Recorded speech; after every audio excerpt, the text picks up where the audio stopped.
Ladies and gentlemen, welcome back here to the third and final map of the VCT Game Changers between CLG and OWA OWA. We've seen some intense matches in the first two, and now it's time to see how we battle things out here on Haven. And we talked about it a little bit before here, Jess, but this time we gotta say, there is no footage, nothing whatsoever about OWA OWA. So do you think it's going to be like a surprise that's going to be one-sided again for OWA OWA, or because you have the history of CLG Red that they should be able to take this away? I was looking over towards CLG Red's VODs, right? Yep. And there's a couple of different resources you can use to see what VODs are available, etc., etc. And I'm looking over and I'm finding not a lot. So if you are OWA OWA, you don't really technically have a lot to work with, which is a shame, because even though they have played it and you haven't, you don't really get to turn around and just play the 100% counter game because you are going to be completely unpredictable. You don't get to do that because they've played it, but off stream. So you're kind of like, oh, well, you're blind, I'm blind, we're all trying to work each other out. How do we do this? We'll just play the fundamentals, because when CLG did that on Icebox, that looked hot. Yeah, actually, speaking about Icebox, we get back to that point. Let's recap that matchup, actually, because we didn't get a chance to do it as much. And now that, unfortunately, we don't have Yinsu with us, we still have all the time in the world to talk about it until the next Agent Select goes on into the third map. And if I'm looking at the screenshot of a 13-2 scoreline that was won by CLG, you could see that Madison, something that we talked about a lot here on this first map of how good she was. She was unfortunately tied at the bottom with Hannah at 6 and 15. Yep. And I'm not saying that she was playing a bad game, but I feel that CLG had a good defense that really shut her down. I said that she would actually be promoted to do much more damage with the long angles and having quite high mechanical skill. Yep. What I actually misinterpreted by that and was wrong about was that actually what Maddie does is she thrives mechanically under chaos in short-range engagements. That's what she really does well. Whereas Benita, when she's given air to breathe, she's got the operator in hand, she's got those long angles to work with. She had Maddie's number. She had a heat-seeking missile with Maddie's name on it. Every time she just managed to spot Maddie out. It was almost, absolutely ridiculous to me that Maddie was the victim 9 times out of 10. Yeah. So for me, misinterpreting her mechanical prowess initially actually, diminished my ability to give the audience an identification that actually she wasn't going to do well on Icebox because the close range chaos wasn't going to be permitted on that particular map. So actually coming into this one, do you think it will be permitted because there are going to be a few more close-range engagements? Yeah, I think so. When you're looking at Haven, for example, it's going to be a map that's going to have a lot of long hallways. It's going to be good for someone like an operator still hold things down on a defense, where maybe it's not going to be as long range or close range as we want it to be, but at least they're tight corridors when you're looking for these battles on long C or for long A, for example, where an operator being wielded by Maddie could definitely pay off. And where I also think she could definitely shine into this third map here, Jess, is the fact that on Icebox, we talked about how even on Ascent, she was a player that was able to get elevated because she was enabled by good support players, such as Stephanie, when Stephanie was playing the Breach onto that map. But when you got into Icebox, because you don't have any type of utility that supports Madison to be able to push the way that she did on that first map, and that's where maybe we saw her shine a little bit less. But Haven is going to be one of those maps that could allow Breach to be played, as we've seen very recently in the pro plays of Masters. Well, whatever it's going to be, if you want a little bit more of an indication, if you're sitting there going, you guys spoke gibberish to me right then, I don't really know who's going to win this third map, please, can you say it a little bit more simply? Well, statistically, if we look back to the only match that I have up on my screen right now that CLG Red played recently on Haven, it was against Frogs. Frogs had a bit of a poor showing against C9 White earlier on. Go back in the VOD if you want to check that one out. And they 13-0'd them on this map. Yeah, that's pretty insane. There's it's pretty safe to say that they obviously understand this map, and I think CLG can be quite scary when they understand a map as presented on Icebox. That's my only reference point. For sure, and I think it's definitely a statement looking at that for the reference point too. And to see how, well, again, I'm looking back of what they had on Ascent, for example, right? When we talked about the 13-0 versus Iron Maidens, but it turned out to be a very one-sided matchup for OWA OWA on that first map too. So I think we still have have that element where we have the excitement as casters to be able to just learn and see how this matchup will develop between both of these teams. I think my biggest question mark is to look at OWA OWA. What type of composition are they going to bring into this lineup, into this third map? Again, if it's going to be Breach and Jet, but also are we going to see an Astra from Tyre onto that third map as well? Because I feel that right now, with the Cloud9 White and also with OWA OWA, we're getting a deep map pool of how this Astra is currently being used as an agent on these maps. I would say that on a map like Haven, and mind you, my knowledge isn't as deep as yours, Vans, but if I was to just even look at it from a casual outsider in, I would say to myself, actually, an Astra would work well on this map. There's several parts of it I feel that you could just drop a couple of stars and be ready to pop something as need be, and then focus on other areas of the map, as we saw you sort of demonstrated in map 1. And you said to yourself, we can have, one player featuring over an A, dropping stars over there, or we can have a Sova over an A, dropping over there and doing what they need to do on the other side of the map. That freedom to move around is what interests me the most about Astra, and is why probably when we saw Yoru introduced and then we saw Astra introduced, people went, actually, Astra's phenomenally better. So for me, yes, I want to see a lot more of that. Do I think they will bring it? Maybe as a bit of a comfort pick, Vans, maybe. It could be an ace down in the sleeve, and at the same time, you're talking about my level of knowledge in this game. I think it's at the same level as yours if we want to try to theory crap Astra into this one right now. So definitely, she's picking it right now. Tyre is also going to bring Astra onto this map. What I could say, though, is when I was watching a little bit of the playbook of Cloud9, looking at the 2D versions of their playbook, they used Astra a lot on flanks, where somebody like for Cloud9, for example, is going to be different because they have a Killjoy instead of a Cypher for Hannah here, but they also push into sites with the Killjoy and put the Killjoy utility on pulse plants, while the Astra is going to be the one watching the flank or the one that's going to be lurking. Why? Because she has to stay behind and put all those stars on the ground to really set up their her teammates, to allow her teammates to get into the site. So after that, you set everything up and you pop it out all your stuns and your gravity wells, then it allows for you to get for those flanks later on. But looking at CLG, though, it seems pretty standard of what we have in terms of their composition. But Chobo going back to a duelist.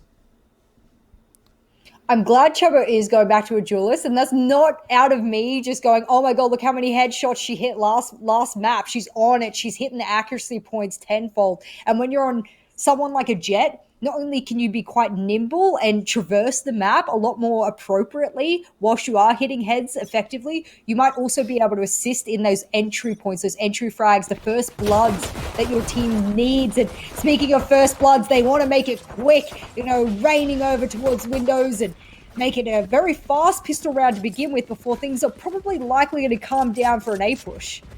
Yeah, it looked very aggressive to start things off here on that defense for CLG Red, and as they read that for OWA OWA, they're actually pushing back into the A site. But here comes the recon, here comes the Aldrone, so much information to allow CLG Red just to storm into the site, but it's still, we're putting our foot on the ground for OWA OWA. That's already 4 players to fall, only Rise to go. And man, was that a bloodbath going into the site, and nothing was even needed on a pulse plan. It was just so fast for CLG Red, trying to catch them off guard, but it didn't pay off there for CLG Red. First round, a little bit of momentum into the hands here of OWA OWA. This is the first time I feel I've said that in about 10 or so rounds as a whole, but nevertheless, a bit of momentum. They're going to get the Spectres in hands. They're going to have the upper hand here. And I wanted to ask specifically about this map as well, because it's a 3-site map, and a lot of people don't understand how heavy that can be for the defenders to have to spread themselves thin.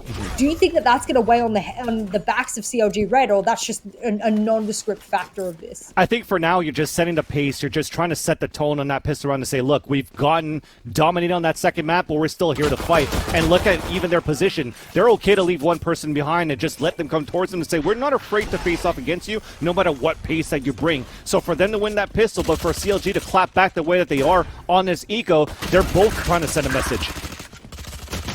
Speaking of sending a message, the Spectres are ripping through half of CLG. Benita did manage to pick up one. She's going to have to be the clutch master, but it can't be. And Stephanie, she'll shut her down before they come zooming back around and going, you know what? That's a pretty good 2 rounds in a row. You expect it with Spectres in hand, mind you, especially when you come in aggressively. How many times can you tap heads before the Spectres ripped right through you? It's probably not many, but I don't want to say too much too early because I still want to give them the next couple of rounds to reformulate what it is that it means to them to have. What do they got? They got a couple of sheriffs in here, by looks of it, a couple of Spectres. I mean, for the side of OWA OWA, things don't look the best, and this could be a CLG round just based off weapons alone. And it's just Chober by herself at long A. She's going for the peak, and thankfully it was only a body peak going out for OWA OWA, because if it was going to be a fault line to a flashpoint to a dash from Jet, it would have been bad news bears, for Chobo. But at least she sees that push. She's calling for the rotation just like that. We have 3 players already rotating and stacked inside the site. This is beautifully read. This is going to be a prime position here for Chobo. If they can swing and get paid, but they don't, it's almost like you put 20 on a blackjack and you can't get the flip. And all of a sudden, I think for the A site, you're better off calling a rotate now. You've given up the gig, and maybe you want to hit the B or the C, wall up for Sage, the barrier, making it impossible to get in just yet. And maybe the fake over to B has given CLG Red the little bit of an indication they are rotating. It's a double fake here. It's almost like you're doing a bit of a trick on trick here, Vans. Yeah, it's perfect too, because they have the star set up towards that heaven. It could be nebulous towards both sides, and there you go. They both get popped, and here comes the push in. And the flash and dash is perfect right now for OWA OWA to take over this A site. And Benita still holding towards the heaven, though. The spike will get planted at the back of the site, where it's perfectly planted for sewers and for long. And as the smokes dissipate, another nebula will come out. So that's going to deny any type of retake coming in from CLG Red from heaven. You have to focus towards spawn now. You have to focus for this flank. And the flank is going to be Naomi that wins it versus Tyre. And now the recon darts, the cyber cages to come out too. But it's still going to be OWA OWA making it very difficult for CLG Red to retake, leaving Naomi on her own. And Hannah gets the 4K onto that one. And despite them having only 3 sheriffs and like 2 Spectres, they still held their ground and won this round beautifully here, Jess. Wow. I didn't expect that one. You know, you can pop an hour around, you can just be wow. I don't care what you want to say. I mean, you know, as cringe as that sounds, I don't care what you say, because this is good. This is probably the one thing that I think when you come into a women's tournament specifically, a lot of questions around how the emotions are handled around the team. That's something that when I played a women's only team was something you had to have that leader that stepped up. And this goes for every team these days. Mentality is key. Yep. They came into the 3rd map, not letting the last map deter them. How brilliant of a strength is that discipline to come in and just keep it kicking. And you see how the confidence still comes out for CLG Red. They said, look, let's buy our marshals, let's go for a half buy, let's try to get something done. They get the first kill down towards sewers, but the real push is happening up towards the seaside, and it's going to be Tyre and Madison opening it up and only leaving 1 player on her lonesome in the back, and she gets dropped as well. But here comes the play. It's only good for 1, and unfortunately Stephanie is going to drop the last one. Benita there on that half buy on the sheriffs and on the marshals. It didn't pay off, and it seems as though we've never let go of the pedal here off the gas. We never let the foot off, because these rounds have been so fast for the first 5. For the first 4, sorry. I still think it's going to be 5 Vans. I'm not going to lie to you. I still think this next round, it's almost as if they've put a brick on the pedal and they've just walked away from the vehicle and gone, alrighty, we don't get to dictate the pace. We'll just let the brick do the talking for us. Oh, yeah. And this car is barreling down the middle of the highway. And guess who the victims are? CLG Red. This is where it might get difficult now for Tyre and company of OWA OWA. We have a gun round, but we also have an operator. And we've also changed the pace here for CLG Red. They keep pushing on different extremities, this time towards Long C, and it pays off. But we've also pushed for map control down towards sewers, which also puts their Jet in a great position towards the close side of the A choke. So we'll see right now what could happen here as they're trying to fall back into this one. Chobo just around, and she gets rung here by the fault line, but that's not going to give any positions away, but we've reset it towards B. I love a good B push because it can be so difficult. You have so many angles you need to worry about. You're thinking about Gong, you're thinking about over towards C-Link, you're thinking about A-Link, and maybe what about a flank over towards, you know, sewers and around to grass. My problem is that B is so open. You've got to block those lines aside off. Here it begins. This is what I was after, and all of a sudden there's just going to be an absolute flurry of kills over towards the B side. And that was a huge paranoia, but the trade still comes out in I guess in a similar advantage now, this time for OWA OWA actually, because Chobo tried to go for the flank after the hat of the Neuro Theft to come out, and they spot the last two players on both extremities of this B side. Benita with the operator, and you already see the aftershock to come out just to try to slow her down. They're trying to close in on that gong, as you mentioned, Jess, and it works out. Arise is about to get flanked, and she reads it perfectly to get the last one, and as she moves forward, I don't know why she still has a knife out, but it's back to 1 versus 1, and because of that mistake of rotating so fast with the knife out, Carly is able to capitalize quickly on a 2 versus 1.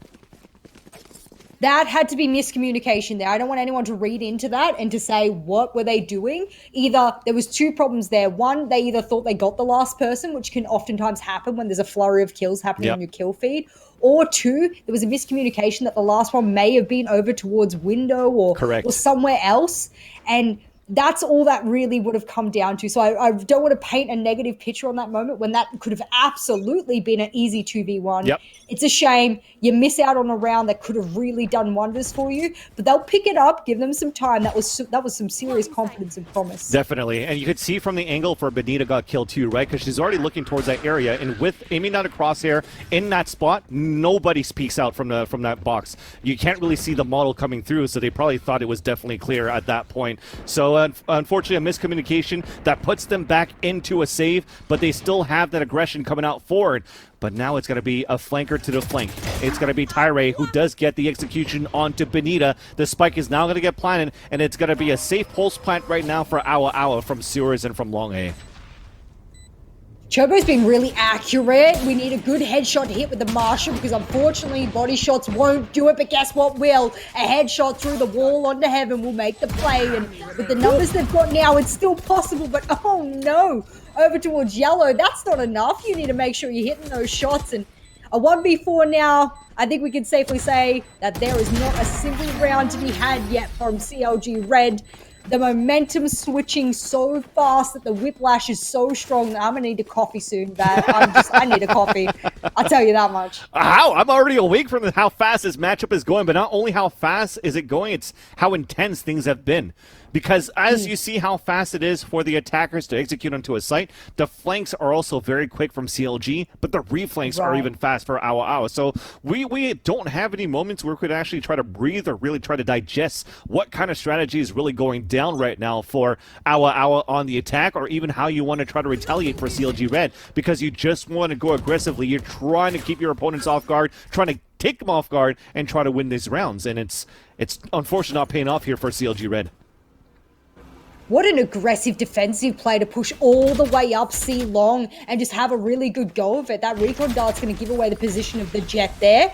That's a nice little burst, but it won't catch. And then the slow orb, but that was even a wallbang in the end there from Carly onto Animal. And that was probably an unnecessarily aggressive push-up C long. I know what they wanted to do, and getting that initial pick may have done wonders. And we've said before, Vans, that we wanted them to do something different if things aren't working. That probably wasn't it.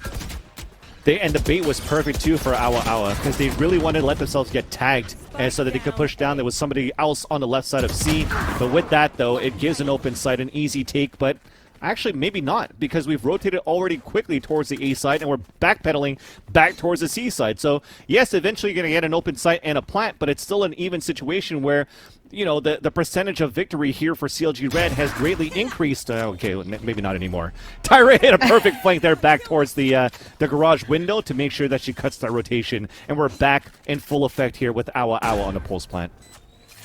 God, I thought that Sova rotation was going to be perfect. It was timed perfectly. Everything looks good on the mini-map to be able to collect the player coming for the plant, and then a little peek through a garage and you're gone. And that's how things play out here in Valorant. Unfortunately, you're not going to have the angle you thought you did, because all of a sudden someone will swing around and you're forced to take a gunfight you're not prepared for. Speaking of not prepared, we're not prepared for Maddie to turn on the speed, put on the gas a little bit after a little bit of a disappointing second map on Icebox. Here is her playground to really redeem herself. Yeah, and now looking at this, you know, Jess, we're going into this game saying, okay, well, we're not sure what type of composition we're going to get from OWA OWA. We're not sure what the play style is going to look like, because we don't have any history about this team on this map. What's your take so far of OWA OWA / Gen G on the attack? There's so much I want to say, and unfortunately, I actually think that it's not necessarily our winning. I think there's a little indication of CLG Red losing. I think they're not putting enough in place to be able to stop the attacking pushes here. And when they know a rotation's coming in, it's too slow to react. They know that that's what's happening. They've seen someone cross over. They know that they could move over and back. Why is it only one of the players moving to react to this? Speak to your teammates. Get them walked in on this for a crossfire. Whether or not someone goes around towards, I don't know, maybe even bunny or grass, wrap around to doors, go into garage and have a good crossfire prepared, then push in. It just seems like CLG wants to take these 1v1s unnecessarily so when you could just wait for the retake and have your whole team there for the party. Well, we'll see if that's going to be the case right now. We have basically a round where they're going to have some buckies and some pistols again, so unfortunately the economy is not going to be right. So as you mentioned, the crossfire, trying to hold out the right angles and the off angles here, Jess, they're currently doing it. They tried different things where they try to push out from the Sova drone and the recon darts, but it hasn't been working out in their favor. So they seem to be turning up a little bit more, but at least setting up for these crossfires that you're mentioning about. First one is going to get spotted, and it's the perfect bait right now for Benita because you still have Rise in the back of the site. You want to make them focus on that. The paranoia to come out too, and they drop two, make that even the third, thanks to the Bucky, as we mentioned, inside the garage. But now the first flanker, it is going to be a 1 versus 1. Naomi spots the Hannah down towards that grass side, and it's looking to be a flawless on this mix buy that they have, especially when they know where Hannah is at, down towards that grass, pinned, sandwich, cornered. And now she's just going to try to maybe see if CLG Red could do the same type of mistake that they did on Icebox, where they peek one by one. And there's that first one. Surely they don't make that mistake again. It is unnecessary to do so. You might have that 7 rounds abound on the other side, but you need everyone you can work with. When I wanted a crossfire, I didn't mean one quite as oppressive as that one, but that will do to cap off that singular round. That puts a number 1 next to the CLG Red name tag there. That's what we want. A little bit of a momentum shift. Even though it's only 1 round, it's really something that especially we haven't seen between these two teams mid-round properly. We haven't really seen it at all where you were able to get 1 or 2 rounds in halfway through the first half. Well, it just hasn't existed so far. So for me, this is a bit of a unknown territory now. Now they can do this. Can they do more? Even when you look at it too, and the other, my experience from casting other matches too, it's just saving a 7-1 or something like that, or a slow start is something very normal onto this map, because we always talk about momentum. You got 4 or 5, you can run away with this, but the momentum could fall back into your favor at the same time too, where it could really tie things up. And so far, it has been. We have a res from an early drop, an early push as well, but it's still going to be an even situation right now for an A site attempt for OWA OWA. The biggest thing I'm noticing here is that both teams are really loving the whole flank situation. Look how much they've had to commit to this. What they've done now is wrap all the way around and decide, you know what, A site's not the place. We're going to go shifting over to see where there might be a little bit of freedom. Redemption. Guess where there's not freedom? It's Stephanie getting peeked out by the operator of Chobo. And that was a player that I really did expect with the, I think it was initial shock from the Sova that really shocked me to push back and go, actually, they're not really going to be able to push in the way that they want to. Now they do get that little bit of breathing room, and they've questioned themselves again. It's a double rotate. It's a double bait. Guess what? They're actually prepared for this, really. Yeah, even on top of that, you had the res come out too from Chobo when she died early, so she got her redemption arc on that one. And as we're trying to push back from OWA OWA into this A site, there's only Rise once again setting things up with the paranoia, with the crossfire from Benita. Actually, I didn't see her hiding out towards that graffiti, and it's been a little bit too late on this push inside, and that recon dart spots them both, and that's going to be Benita, a 3K. So her from a Reyna on to now a Sova, still doing good work with Chobo with the switches that they've had so far and the agents from Icebox into Haven. I felt like last map on Icebox, Benita was really flashy. Yep. Like we were getting a lot of really good observations. So shout out to our observer, getting some really good highlight reel moments from Benita on the operator. Now that she's on Sova, it's almost like she can read the agent's necessity on a map and then play it to that need. And whether or not that's for kills, whether or not she's outshining Chobo, that's beyond the point. The point is that no matter which agent she's playing, she's showing she has that game sense to play it well. Definitely. And even Yusito utility is perfect too. She threw one from the B side, a recon dart into the choke. I think he even pinged out 2 players, which is why you're seeing them slowly rotate out from this garage, from the B side, and stacking players towards A. And that's exactly where OWA OWA is currently walking towards to in another round where they have guns, because they've won pretty much 7 rounds in a row. And now this is going to be the momentum where if you get this round for CLG, you could potentially see them on an eco on the next. But they're not ready for that yet for OWA OWA. They don't want to fall. They start with a Rolling Thunder into the site to capitalize on 2 kills, and now the A site has been weakened out. We have to play the retake. Spike planted. That was really well played from Naomi. It was like she was running away from, someone chasing her. She was trying to get that cyber cage up, and she was like, all right, I'm good to go. I'm getting out of here. So much ability, so much coming at her. And of course, a drop down into hell. That's going to be a blinded player, but missed shots. Oh no, you're going to need 3 players. How many women does it take to shoot down a Stephanie? I don't know. Far too many if you ask me, Vans. But they get the job done, and that's all that matters in the end. And teamwork makes the dream work sometimes. Yeah, I feel like maybe the Cosmic Divine was slightly missed, right? Because you kind of set up Stephanie to kind of be like on her own inside Hell when there was that gap coming out from that window side that allowed that 3 versus 1 to happen. Because after that, you saw that dance, ring around the rosy, back and forth through the Cosmic Divide, through that wall, and it actually favorized CLG after they've taken down Stephanie at the bottom of Hell. So I just a little bit of a misspacing, but allows CLG to claw back into this game. This is now 3 rounds in a row for the defender side of CLG, where now a 7-4, 7-5 rather, or an 8-4 could still be looking pretty good for CLG once they take the attacker side. I'm feeling far more confident about this map compared to the other 2 that were phenomenally one-sided. This is feeling far more balanced. We begged for it. We said that this is what was needed for a team when they take it to a 3rd map. Beautiful Hunter's Fury. They'll get 1 for the trouble, and Benita, she makes that work. We were just praising her on her utility usage and her ability usage. And Naomi, she's not far behind the likes of Benita and her ability to make those shots count and hit, really. Yeah, we're finally changing things around for CLG Red in terms of confidence.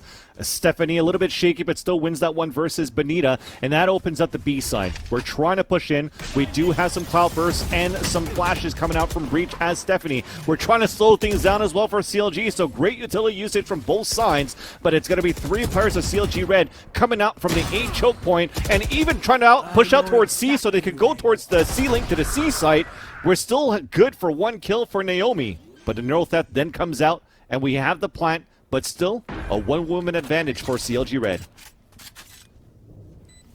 Popping up that camera is going to do a world of wonders as well. I mean, that's depending if the Cypher can get into a spot of safety for the moment to be able to use it. Oh no, the paranoia. That was so perfectly placed there. Oh, no way you can outdo a retake that's so perfectly aligned and propped up by a paranoia so perfectly placed. I don't know what you're thinking about this, Vans, but I'm telling you what, I'm loving the comeback I'm seeing from CLG Red. 100%, and that's why I wanted to go back in the action right away. But when I was talking about the confidence right now for CLG Red, on that first map, I was saying how OWA OWA are doing so great here on their half, where Madison was just popping off right against their opponents. But then at that point, that gave them the confidence to continue to push forward, where CLG Red weren't winning their duels, and it looked to be that storyline going into the 3rd map. But the thing is, since that round that they've won and they've gone to momentum and swing up to 4 rounds in a row, you see how they're pushing aggressively down towards both extremities, but still winning those fights every single time now for CLG Red. They really want to come back in this game, and they really don't want to go home, or at least in the lower brackets in this first round. Well, the lower bracket is where you don't want to catch yourself out, and where you don't want to be caught is in the knife end of Maddie's son. She's going to be able to come bursting into sight, make it work. She'll pop the rest of the knives through the smoke, but no one's there to collect. Ooh. And although she read the situation well, that's a perfect tailwind. A dash away, and all of a sudden, it's looking like the attackers have the leg up here, the advantage on this round. Huge I've flash. never seen so many flashes coming out from both teams at once. I tell you what, I'm sitting here and I'm like blinded out of my own screen. That's basically So, what Sky would say, right? Whenever she hits those guiding lights, Yeah. just blinded.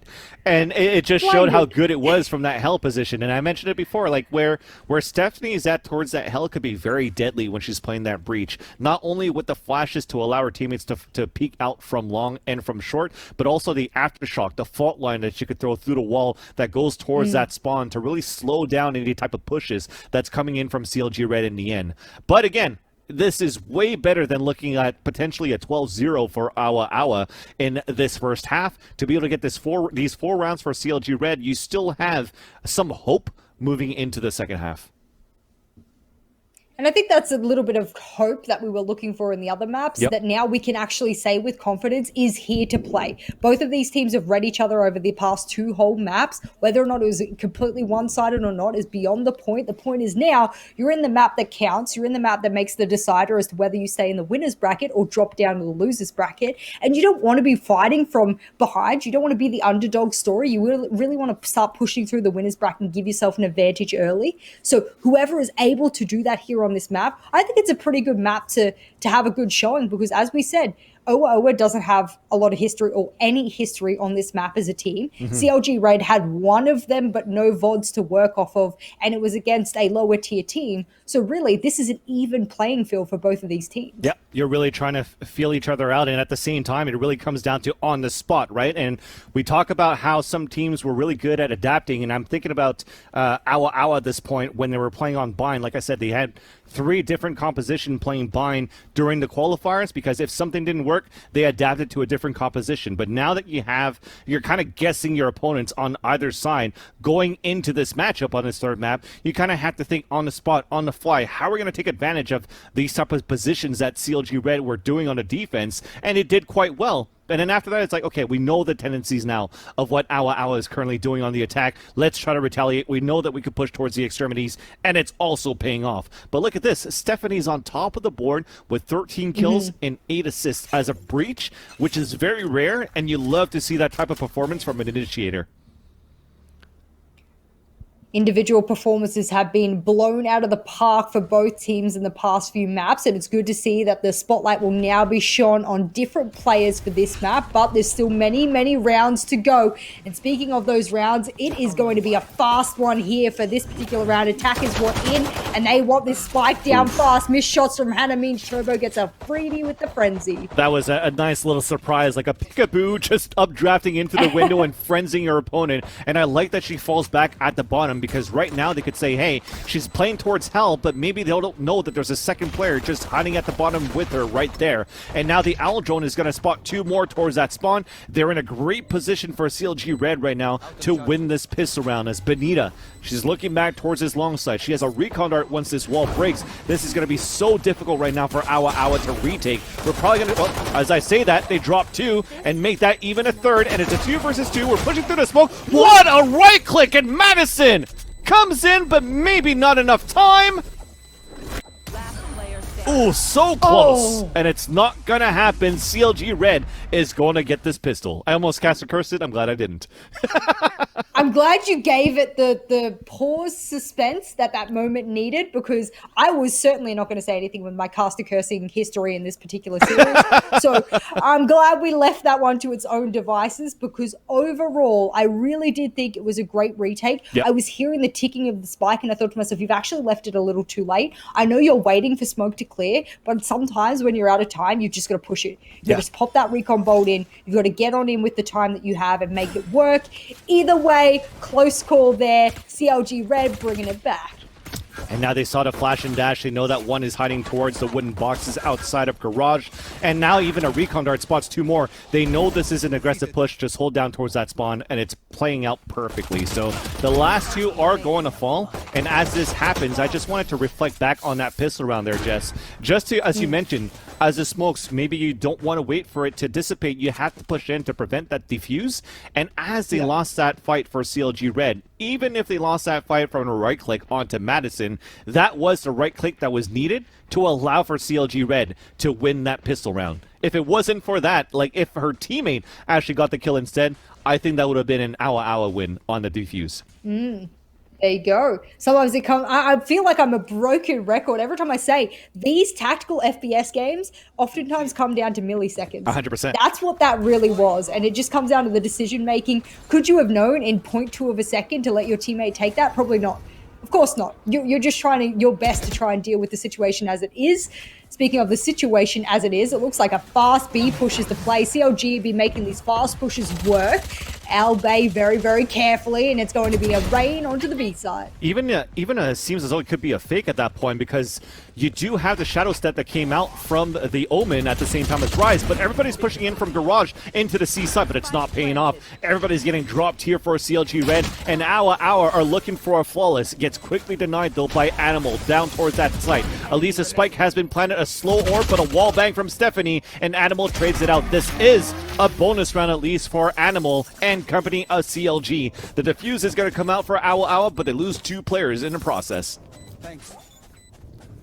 All right, shift the momentum back a little bit. This is what we mean. I mean, it's a stop-start situation here for both teams now. Now that CLG Red has broken the trend of not letting the other team fly away with the rounds as they did in map number 1, they could turn around and go, actually, we could do this. We could bring it back. This is now a closer matchup. Yep. And now that the Brent's broken. God, you can tell that it's 10 a.m. my time at this particular hour. You're choking. I'm choking my words. English is my first language, man. Like, I should know these words, I feel, growing up. But anyway, nevertheless, and people are calling me Sky in game. I'm losing my mind here. I'm trying to collect myself. Nevertheless, with breaking that particular trend, do you think this bodes even better for CLG? So far, I think so, because right now you could see that the pace that was being controlled by OWA OWA on that first half is currently being controlled by CLG Red. As much as you wanted to have a surprise push from OWA OWA on the eco round where they dashed out from that mid side and also to a B pinch, CLG were ready for that.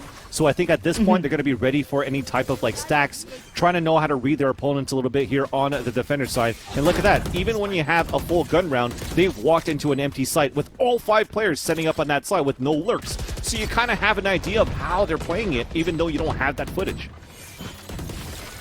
Really good use of the abilities and utility here, and it's going to keep raining out as the retake occurs. You can tell that Cyber Cage was unfortunately thrown a little bit too far in the corner, and they wanted to be able to use it. Finally, they do.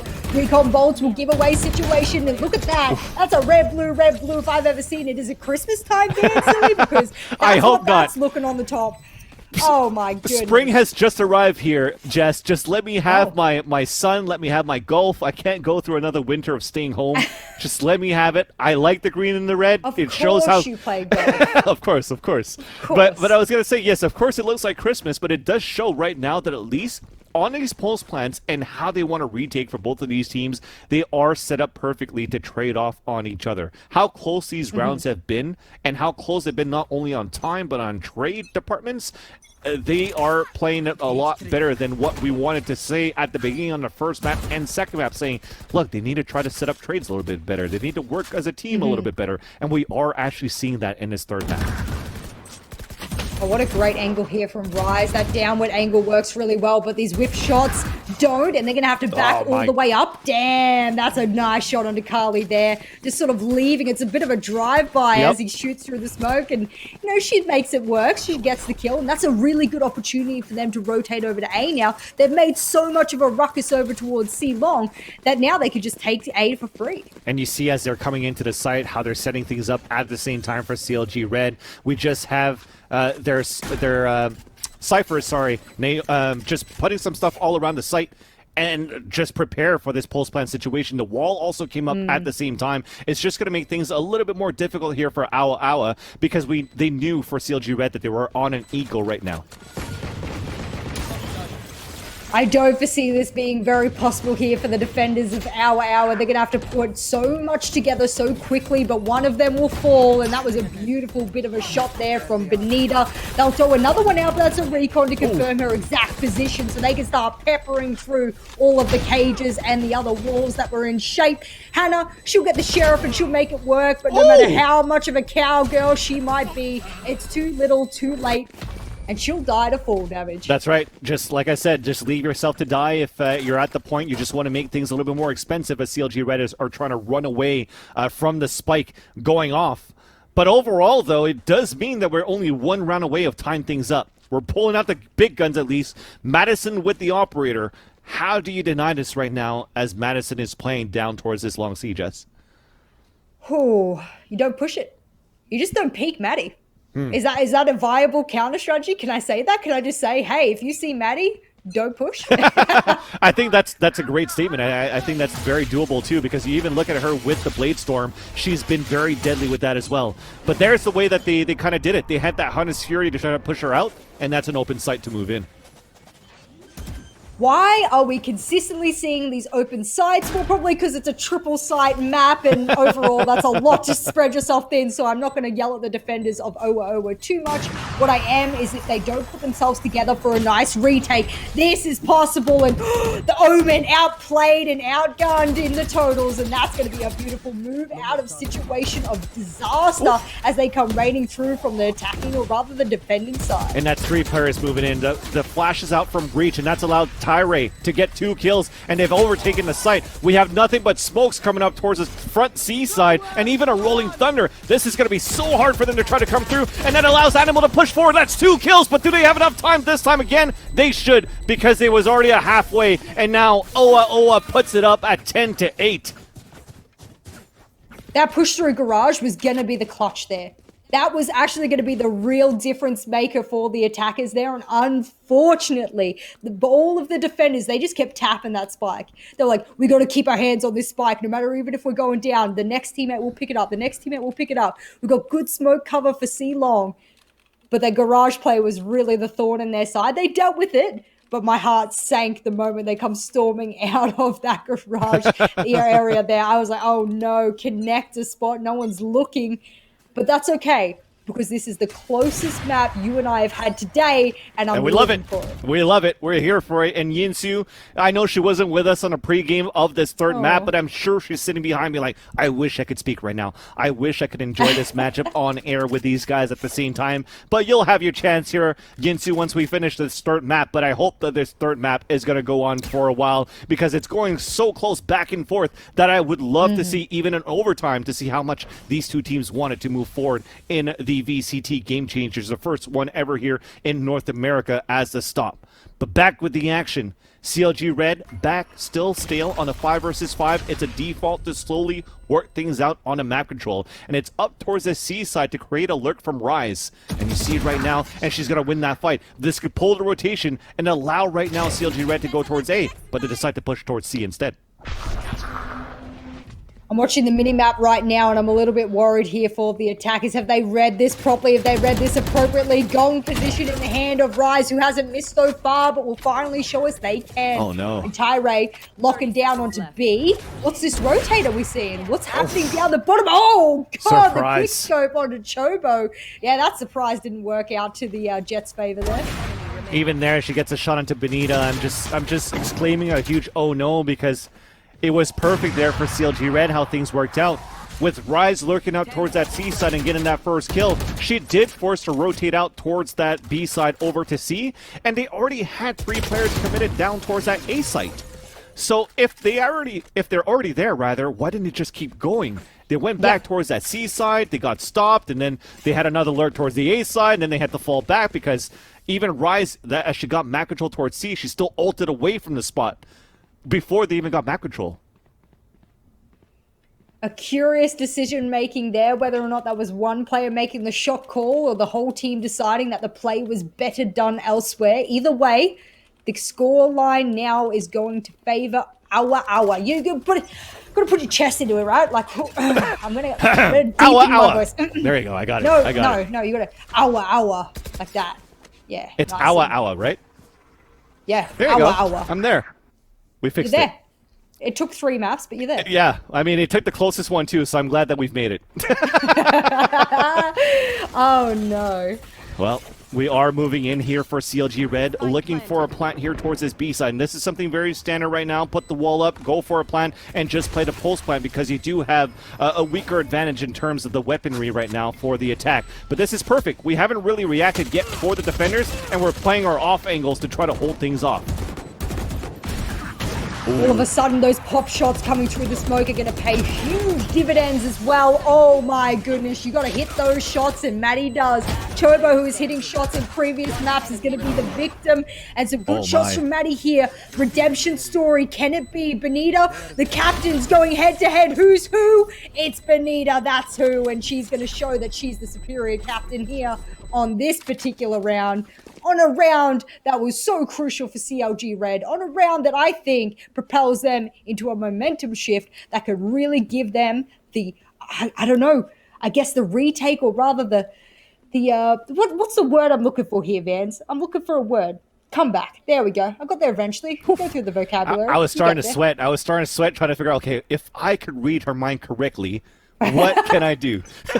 What would she say? And thankfully you found it yourself, because I was just going to try to dance and tiptoe around, and it was going to look even worse than me trying to say owa owa. But with this round, it is going to be a push here from the defenders. They're switching the gears. They're pushing down towards this long C. It's being slowed by an ice orb from CLG Red, and they're closing in from behind at the same time. This is beautiful from OWA OWA. It's making it so close. It's still going to be the victory here for CLG Red.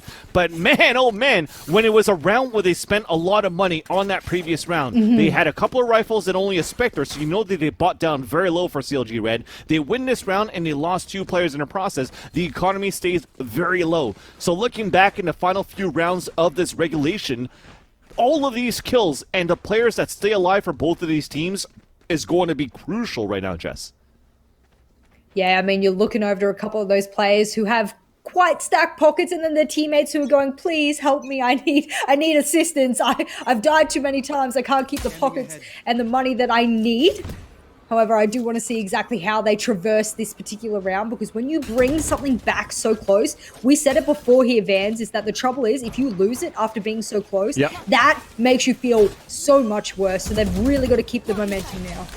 And you see CLG Red continues to stick together, where it worked out. The lurks, maybe they got punished for that one. This time it's like, okay, let's stick together. Let's get it done. They do get it done. It's going to be another 5 versus 5. If you've mentioned it, Jess, what is up with these open sites? It's just that you want to play this retake because you do have an Astra that's going to help out. You do have a breach with the fault line that's going to help out. But so far, it's paying off. There is that cosmic divide that's going to come out too, but it's still going to be Animal that's staying alive. Back and forth as we go on a 3, make that a 2 versus 2. We are trying to stick up onto this spike, and it's still going to be T-Ray. That's going to be able to take the last 2. That's going to be it. She's going to get the defuse, and we are now at map and series point for OWA OWA.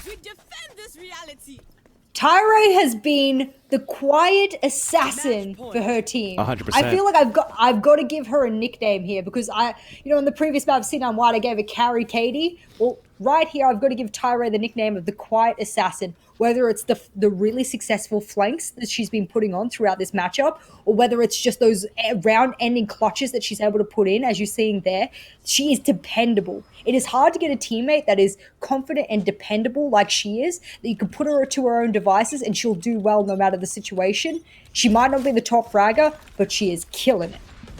Definitely right now, literally killing in our last 2 players and putting her team at map and series point. And like I said, it had to be some very important rounds being won here. And the economy, you still see a Vandal right now in the hands of Chobo. But we'll have to see what's going to happen for the rest here of CLG Red as they're trying to gain control here. You already see a Spectre in the hands of Benita. You know the money is really low, as we mentioned before. And they still have to scrap back into 2 rounds to try to win at least the regulation time to bring this into overtime. But is it going to be too little too late? Well, they're not going to come in as aggressive as we've seen them in previous rounds. They're going to take it a little bit more passively. Cool, calm, collected. Benita's gig is given up before she even makes her way out towards A. A long in their control, but surely the defenders of OWA OWA know this. Considering what T-Ray was able to do last time they managed to get a player down, you don't want to repeat that mistake again if you're CLG Red. You need this round, and then you need the following, because you really want to push this into overtime should it be necessary.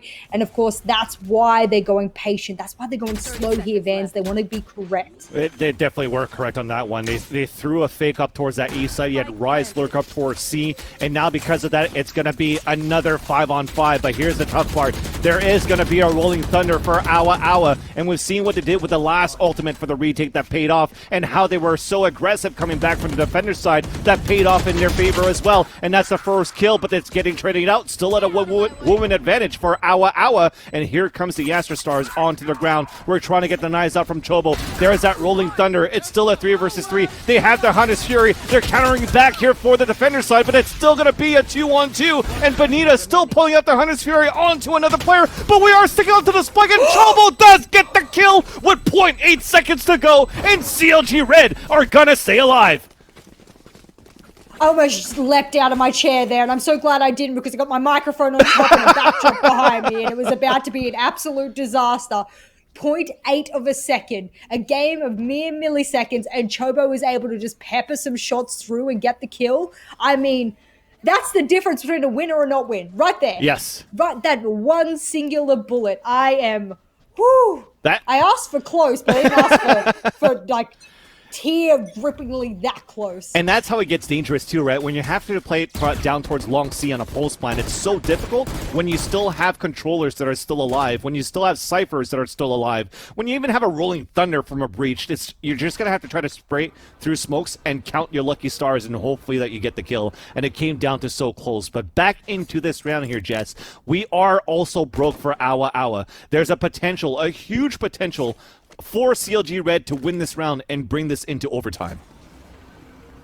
That's what we want. We want the comeback story. We want the redemption story for CLG when they started off weak on this map. And if you're OWA OWA fans, you're hoping the pack pulls it strong together and they get the whole team happening here, because these takes have been good, but the retakes can be better. And that's how they know that this is going to occur here. They've done a C retake before. They need to pull it out. They know that Garage has been a problem as well. They've actually barriered it off because it has been a problem in their previous pushes. Is this the answer?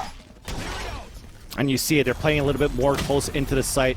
And, oh man, that's a huge aftershot that damages Rise down to 37. She does get the heal. The flashes are coming out as well, but she does have support from her players in the front of the site. She's trying to bait them out, and she baits them perfectly for these kills. And that's a 2 versus 1. Can we get the clutch coming in? She's coming in from the long side. A res to come out as well. Hannah has a lot to do, and she has a lot in her hands. Thankfully, she does have a Phantom. That clock is ticking down, and she's moving up back and forth, and there you go. That's not going to happen. As she crosses over, she was going to be met by 3 ladies to greet her into this overtime. Overtime. Who was it that was sitting in that corner over near Platt? What was that? What was that? The patience. I mean, of course, you've got to be patient, right? Yep. You're waiting for a heal. You know you're low HP to begin with. You don't want to just swing out unnecessarily. What was going through their minds when they just come swinging out? The defenders come swinging out and they don't even check their corners. It is crazy. Imagine watching this VOD back and going, oh my God, we lost that round because we didn't check our corner. And you talk about patience, Brutal. right? And because they threw the aftershock into that double stack in the back of the site where Rise was, she actually did get hit by it. I don't know if the audio was misheard from OWA OWA on the retake, right? And that's why they didn't check it.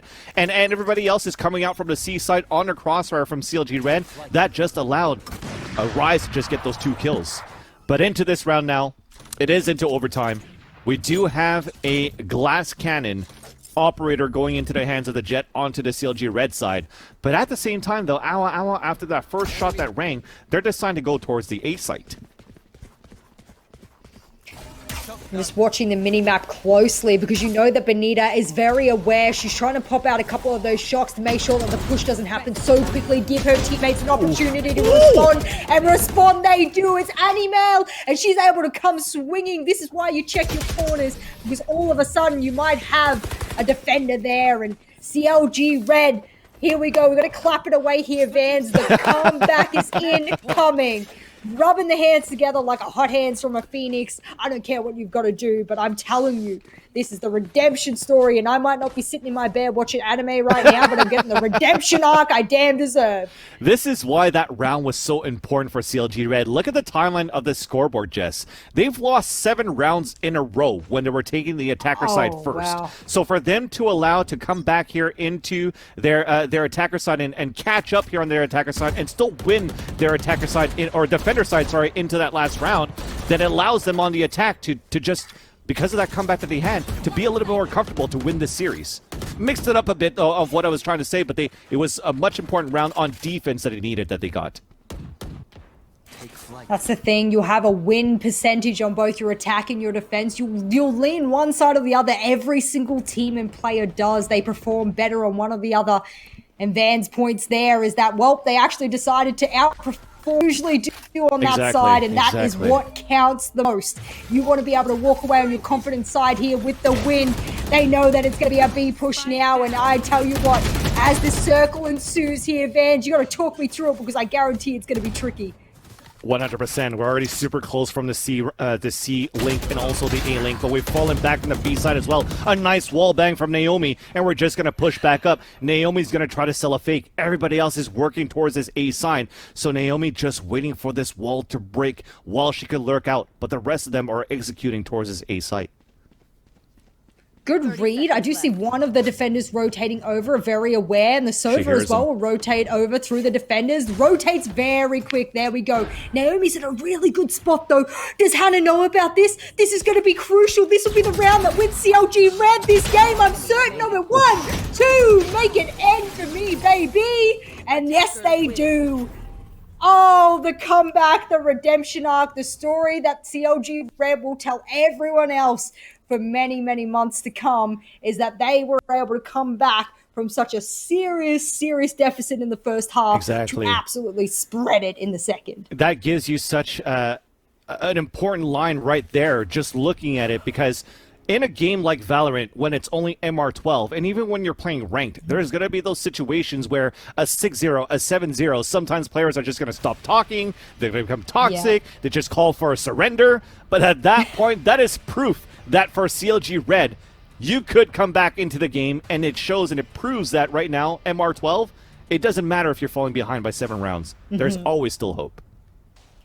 I will have lost my voice, which is a very bad timing for me to lose my voice because we still have many more matches to go. Make sure you guys search up the VCT Game Changers to work out the schedule. I'm sure you can get it in chat as well because there are so many more teams involved in this particular matchup. CLG Red's the only one that's made me lose my voice thus far, but hopefully there's many more to do that give me that exact same effect because you threw me in the deep end today, Vance. I didn't realize I'd be trying to swim around without a life preserver, but you've kept me afloat very well, so I appreciate you. You know what, Jess? For your first time casting, you stayed afloat, and you did even better than that. You built your own raft, and you just pulled me over to the shore while I was drowning, trying to get back into play-by-play. So well done, well done. And speaking of well done, we're going to bring in our host, too, that's been doing a great job so far on the desk. Yinsu, welcome back. Glad to have your mic working with us, and let's talk about this series.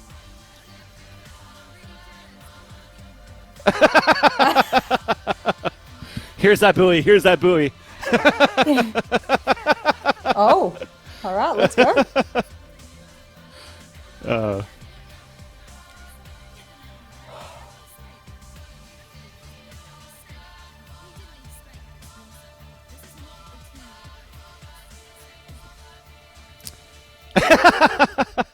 I'm seriously lost for words. And if you're a CLG Red fan, you want me to be lost for words because you want that comeback and that shift in mentality that they brought into the last map to be the one that we remember. You don't want us to go back to the first map and remember CLG Red from map number 1. That is an inappropriate CLG Red to remember.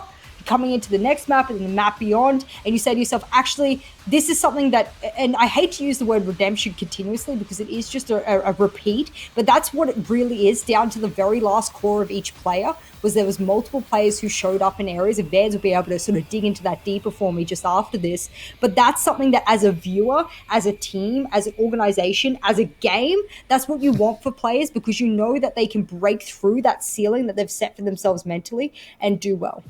Definitely. When you're looking at it so far, and when we're talking about the team for CLG so far, yes, players did step up, right? They didn't really step up on that first map being Ascent, but we really saw it on Icebox. They needed to warm up.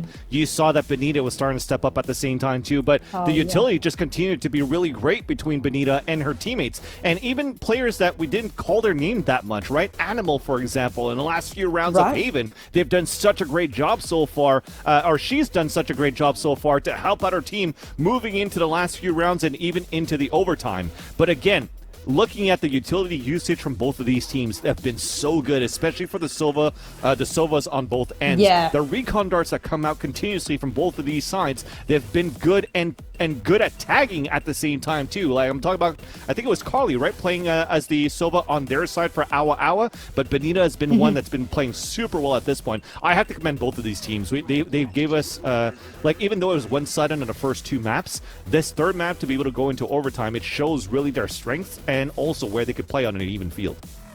I am really hoping my mic wasn't muted that whole time. But yeah, sorry, Jess, carry on. No, you're right. I was literally going to reintroduce her. I was saying Yinsu, unfortunately, you couldn't hear her before in her gorgeous Fantastic. voice. I'm hoping she's back now and, you know, loop yourself in a little bit. Fingers crossed you are actually coming through on the broadcast. I just want to triple check with production. Please let me know if you can hear me. And sorry to everyone at home, but you didn't miss much except for the correct pronunciation of OWA OWA over here, of course. But yeah, you know, Van City, what does this mean for both of these teams going forward? Because obviously, you know, the upper bracket is great. You have an advantage. You don't have to play more games and sort of risk elimination. But this was a lot closer than we'd expected. Definitely, and I think overall it just shows how close these teams are actually looking at the upper bracket and how this competition shaped up for these 8 teams moving into the double elimination bracket for the VCT Game Changers. So to see that a third map is able to go into overtime, to see that the last matchup that's off stream, that was on the B stream actually, between Dignitas and TSM goes into a third map, it shows how these women that are coming together into these matches as a team, even for the first time, right, going into these qualifiers into the tournament, that they have what it takes really to bring us good entertainment and very good valued matches that we were able to witness throughout this whole bracket. So I commend, again, all the teams that are playing so far. Anything to add, Jess? I was going to add a little something on there, and I feel like sometimes I embellish a little bit on the whole tournament because I love the tournament as a whole. I think it's a necessity in almost every single tactical FPS and beyond, any kind of competitive scene. This kind of tournament really reigns, you know, deeply inside, you know, as an ex-competitive player myself. I look at a scene like this and I just say to myself, there was so much value added. There's so much potential. It's a proving ground for some women. For other teams, it's just putting the sponsors on the front of everything and going, we are good players. You get to look at us. Our sponsors get to be proud of us and vice versa. So for me, I just love watching this and to now be part of it. I mean, I'm going to sit back a little bit. I'm just take it all in a little bit. That's what it's all about. If I may add, actually, just really quickly, because we've talked about it when we were off air before we went live too. It's like every time we have these things come up, like tournaments and stuff like that for women, and you have now media trying to get a little bit more about information, right? Because let's face it, we don't know much about these teams, and we're only learning as we go. But reporters or anybody that's asking about the teams, it's always like, what's it like being a woman now in this competition, blah, blah, blah. And I don't think it's the right question, because you're looking at these games, it's not because they're women giving us good competition, it's because we're actually getting good players, and we saw some, I was gonna swear, but we saw some amazing frags and shots being pulled out by players like Benita, being pulled out by players like Madison, looking at Cloud9 White at the same time. Like, these women could actually hang going into even, let's say, for example, the VCT qualifiers going into Masters 2 starting next week. Oh, I mean, that would be great. That's the goal, right? That is the ultimate goal. And, you know, after the first 2 quarterfinals, we didn't really get to catch the TSM Dignitas game. And, of course, Moon Raccoons and Watch This, I believe, are playing right now. But do you guys feel like, you know, we're going to see a team that is going to be better than C9 White after everything that we've seen today? I'll go to you first, Jess.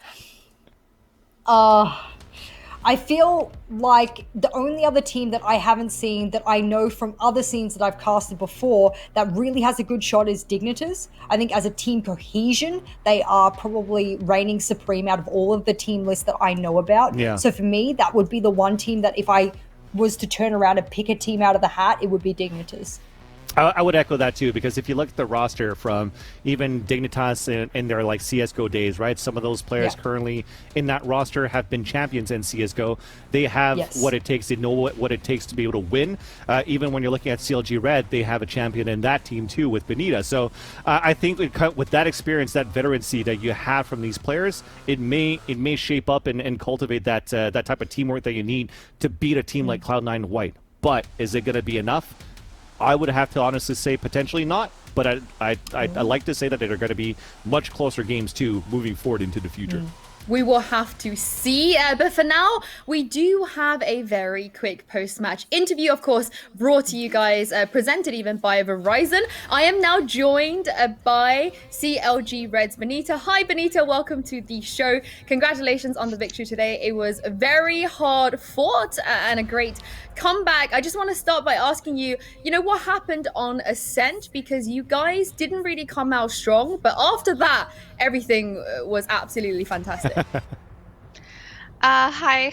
Thanks for having me. I honestly, I don't know what happened on Ascent. We just completely, we didn't play our game. We tried just so many different things, and like none of it was working. Like nothing was working at all, to be honest. So we just try to like put that map aside and come into the second map like, oh guys, this is like the first map. What happened? We blacked out. Nothing happened.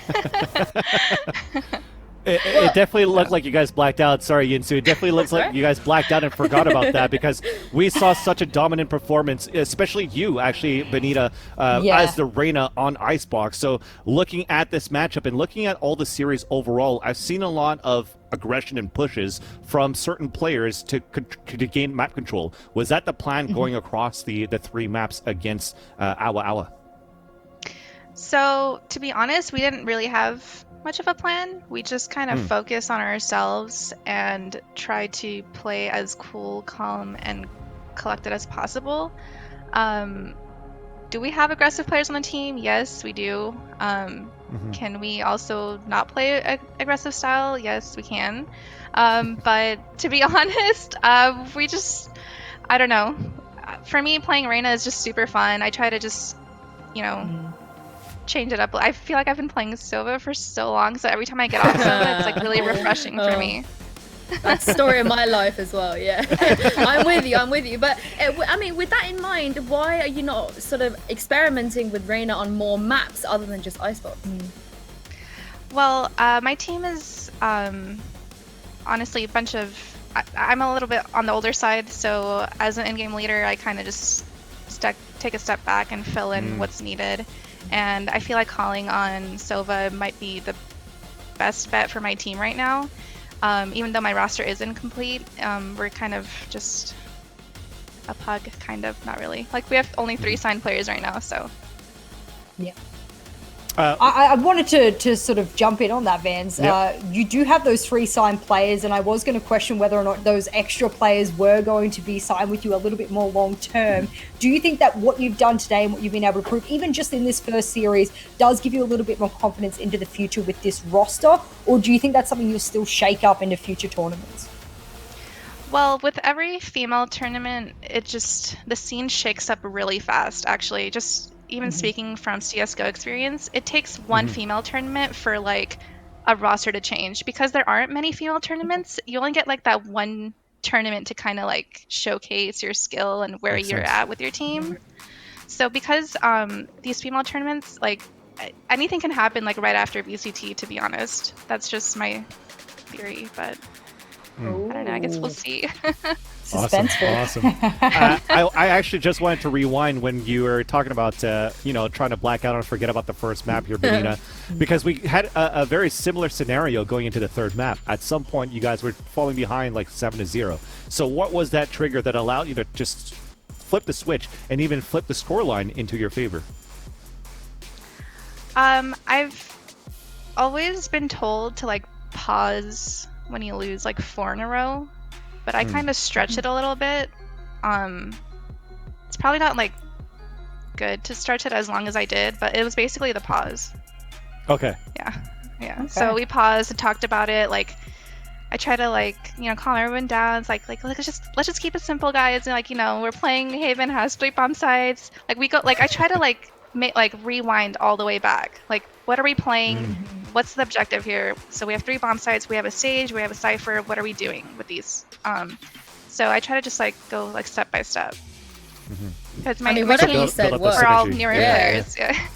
Yeah. I just have one last question before we let you go. Of course, we've seen a bit of Astra today, you know, from a couple of teams. Do you guys have any plans to incorporate this agent into your team composition anytime soon?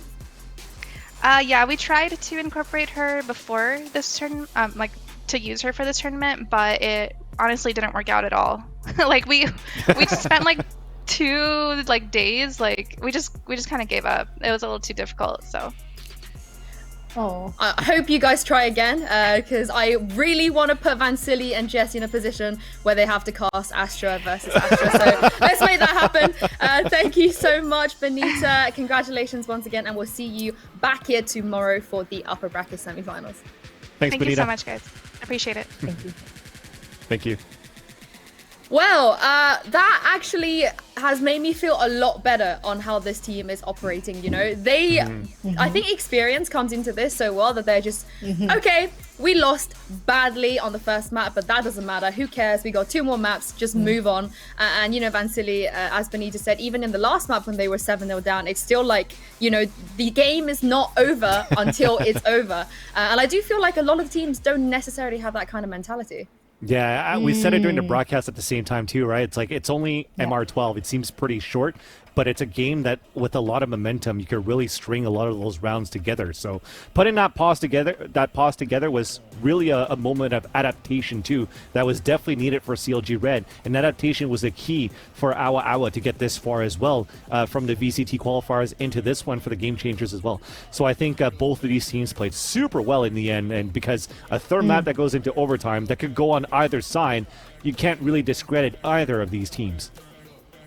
I think it's really something that we have to put down to individual players, and I hate pulling a team apart and individualizing each of the players, but that's the coach brain sort of coming out of me a little bit here. Listening to Benita speak just then, it gives you a really good indication that she understands that not only is she an in-game leader, oftentimes she's a mentality leader, and sometimes you need that player on your team, whether it's an older player or not. Age doesn't really matter. You just need someone who's level-headed to turn around and go, you guys are being ridiculous. You're peeking things you shouldn't be peeking. You're taking 1v1s you shouldn't be taking. You're using your abilities in the wrong areas at the wrong times. Your timings are off. Calm down. Keep cool, calm, collected. Come with me. Let's push together. Let's think about this clearly. And that can completely flip the mentality of a team. Yeah. That's what happened, I think, with both teams. I'm going to be really honest with you. I think that happened with both teams throughout that series. And to have an entire game shifted by just one of your leaders speaking up and calming everyone down, that's a huge thing to have on your team. That's more than kills can give you. That is something that money can't buy. I mean, Vansili knows all about age doesn't matter. So yeah, well said. Anyway, thank you so much, Vansili and Jess, for joining me today. Thank you. We are going to have to go to a break and let you two go, but don't go anywhere, you people at home, because when we come back, we'll be bringing you a match from the lower bracket.